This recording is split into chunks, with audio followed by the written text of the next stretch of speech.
Hi friends, good morning সবাইকে। অনেক দিন পর আরও একটা নতুন ব্লগ শুরু করছি। কেউ স্কিপ করো না, ভিডিওটি কন্টিনিউ দেখতে থাকো। আজকে কোনো ডেলি ব্লগ বা কোনো রান্না বান্না নিয়ে ভিডিওটা করছি না। আজকে করব একটা জায়গাতে ঘুরতে যাব, সেটা তোমাদেরকে দেখাবো। জায়গাটার নাম হচ্ছে পেহেলগাম। তোমরা দেখতে থাকো ভিডিওটি কন্টিনিউ। আমরা বেরিয়ে পড়েছি 7:30টার দিকে। তখন রোদও খুব বেরিয়েছিল, কিন্তু পরে আবার মেঘলা হয়ে যাওয়ার জন্য ওয়েদারটা কেমন একটা লাগছিল, পরিবেশটাও। আমাদের সঙ্গে আরও 5জন যাচ্ছে। এই যে একটা ভাই, সে মুখ দেখাবে না বলে মোবাইল নিয়ে নিয়েছে মুখের মধ্যে। আর এই হচ্ছে সাউথে থাকে, ওর কাছেই আমার ছেলে বসেছে। আমার ছেলে গাড়ি পেলে আর কাউকেই সে চেনে না, বাবা মা কাউকেই না। এরপর রাস্তায় যেতে যেতে একটা ধাবাতে আমরা উঠে পড়েছি খাওয়ার জন্য। সকাল সকাল কিছু খেয়ে আসিনি, বাবুকে শুধু ভাত করে দিয়েছিলাম, ও খেয়েছে। আমরা কিছু খাইনি, তার জন্য আমরা খাওয়ার জন্য বসে পড়েছি। এই দেখো ধোসা চলে এসছে, আর ওখানে পকোড়া খেয়ে আমরা বেরিয়ে পড়েছি আবার ওই ঘুরতে যাব বলে। সেখানে এই যে রাস্তার মধ্যে দেখো কত লাল লাল আপেল ধরে আছে, এটা হচ্ছে আপেল বাগান। আপেল বাগান রাস্তায় যাওয়ার পথে একদল ভেড়া নিয়ে আসছে একজন লোক, তাকে আমরা দেখছিলাম। তোমরা দেখতে থাকো ভিডিওটি, কতগুলো ভেড়া থাকে।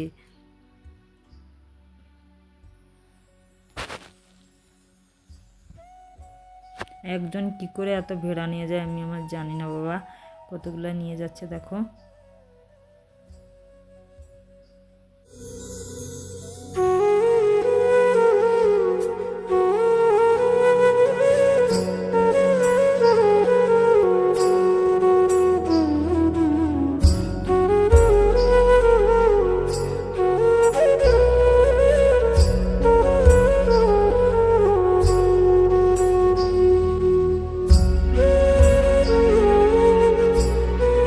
এখানকার পরিবেশটা দেখো কত সুন্দর।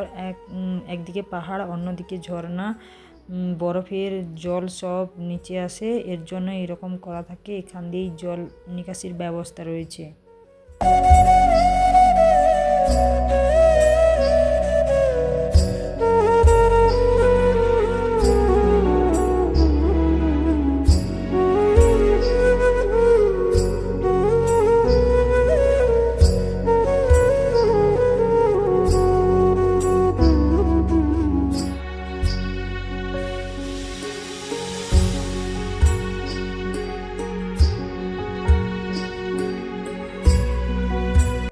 পুরো 3.5-4 ঘন্টা মতো গাড়িতে থাকার পর আমরা নেমে পড়েছি যাব বলে। তবে এখনও আসিনি যেখানে যাব সেখানে। এখানে এসে ঘোড়ার পিঠে চড়ে তবে সে উপরে পাহাড়ে যেতে হয়।